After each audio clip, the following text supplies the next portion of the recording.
Welcome to the 2018-2019 Challenge USA Electraton Rules Clarification video. Today we are going to, with a vehicle in front of us, go through some of the changes to the 2018-2019 Electraton Rules packet, as well as go in depth explaining some of the rules that often cause confusion among advisors and teams. We are going to start by looking at the chassis and frame of the car itself. The first item to note is that in the rules state that the minimum size of frame members that protect the driver in the event of a collision must be 1 inch outside diameter round or 1 inch square tubing. Depending on the type of material that you are using, they may have different wall thicknesses. Such members would include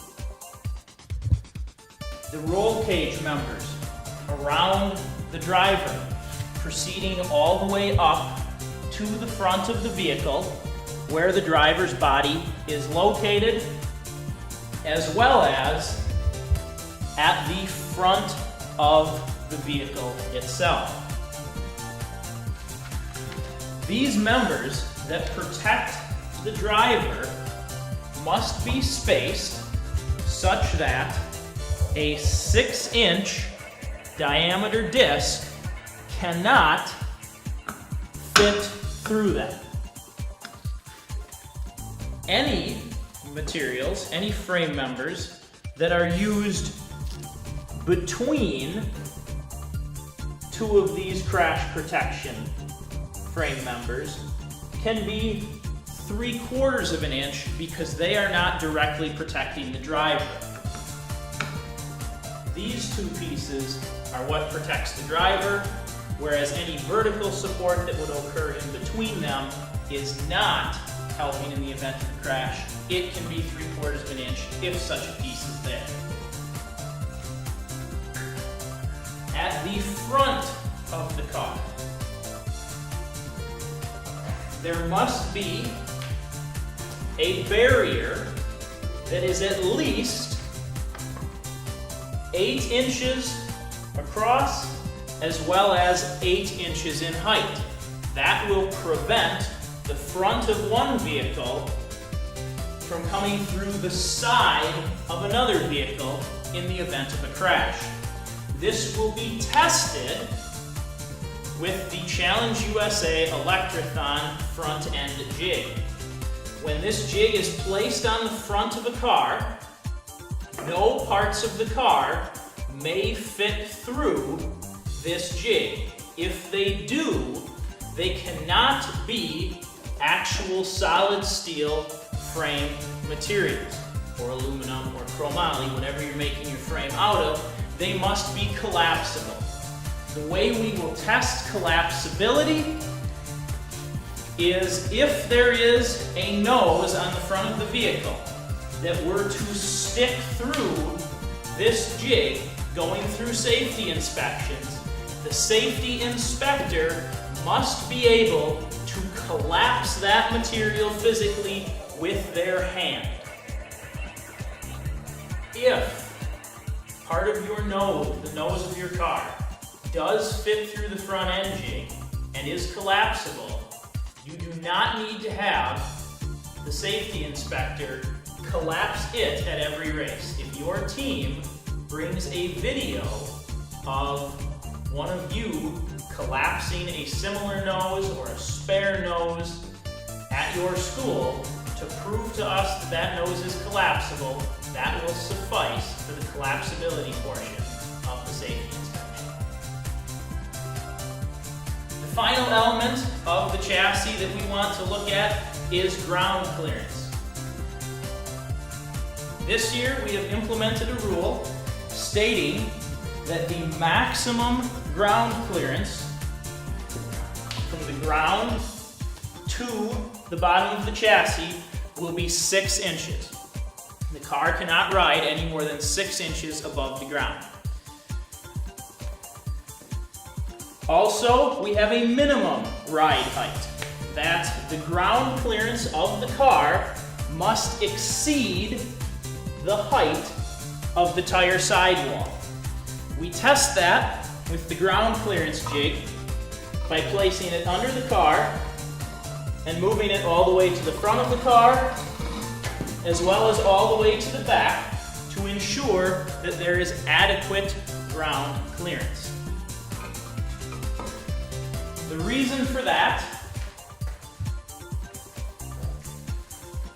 is such that when there is a flat tire on a car, it will still be able to safely get to the pits or get to the side of the track to be picked up by a recovery crew without the car touching the ground. The next item that we are going to look at is the head restraint in the vehicle. Every ChallengeUSA Electraton vehicle needs to have an adequate head restraint to prevent whiplash. That means that somewhere behind the driver's head, there needs to be a solid, non-moving contact point that the driver's head will rest against. We are also going to require that this is protected with some type of padding between the driver's helmet and the head restraint. This head restraint must also protect the driver in the event of a chain breakage, such that the chain cannot come from the drivetrain of the car into the driver's compartment, as well as preventing any strings from clothing from being caught in drivetrain components. The next item that we are going to take a look at is steering.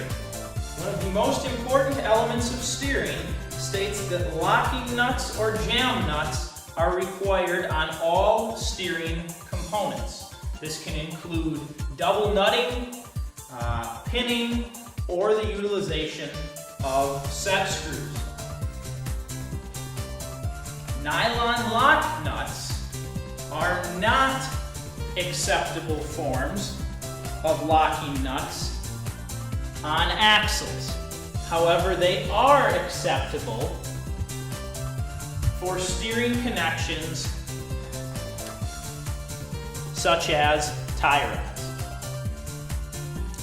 In the case of this vehicle, it would not pass inspection because where the tie rods meet the heim joints for steering, there are no double nuts anywhere in the system.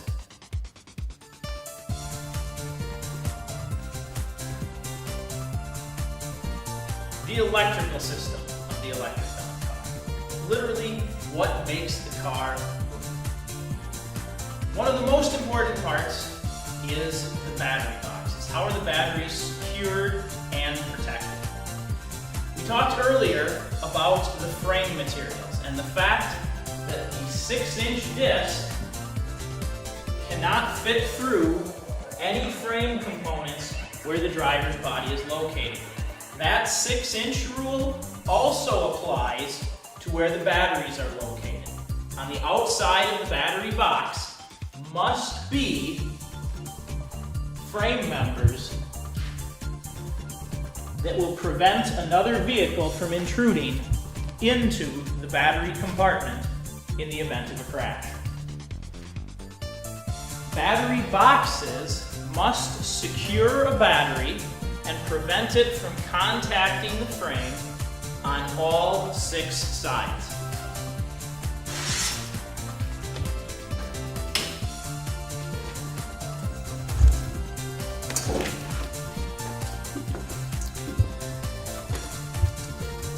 This battery box contains a wooden floor pan as well as plywood on all sides that is screwed to the frame.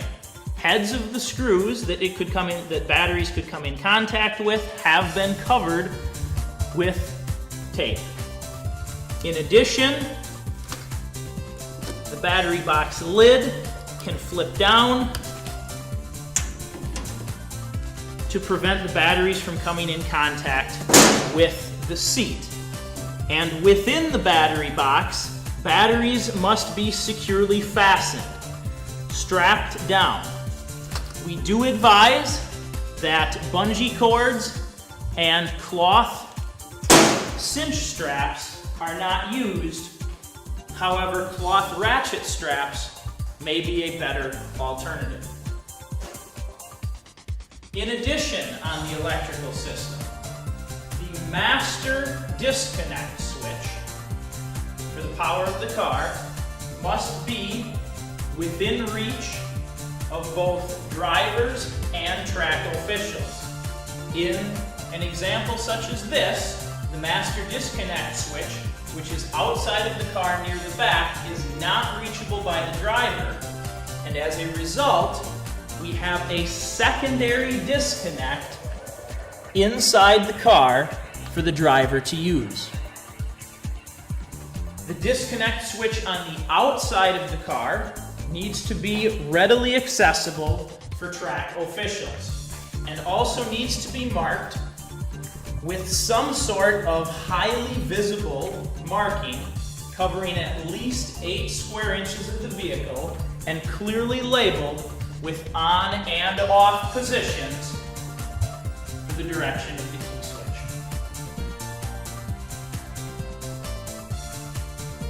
Driver visibility. In addition to your standard rear view mirrors, we are allowing teams to substitute cameras for mirrors, providing that they still give the driver an adequate field of vision, at least 120 degrees to the rear of the car, 60 in each direction, as well as that the camera screen area is no less than 8 square inches. Thank you for taking the time to view the ChallengeUSA Electraton 2018-2019 Rules Explanation video. This was by no means a full recap of the entire rulebook, merely just an explanation of some changes and some points of clarification. As a recap, we would like to note that on all steering connections, there should be locking nuts and or jam nuts. We have also instituted a maximum ground clearance of 6 inches, that the battery box should fully secure the battery from 6 sides, as well as that in addition to your standard mirrors, rear view cameras are allowed in the cars.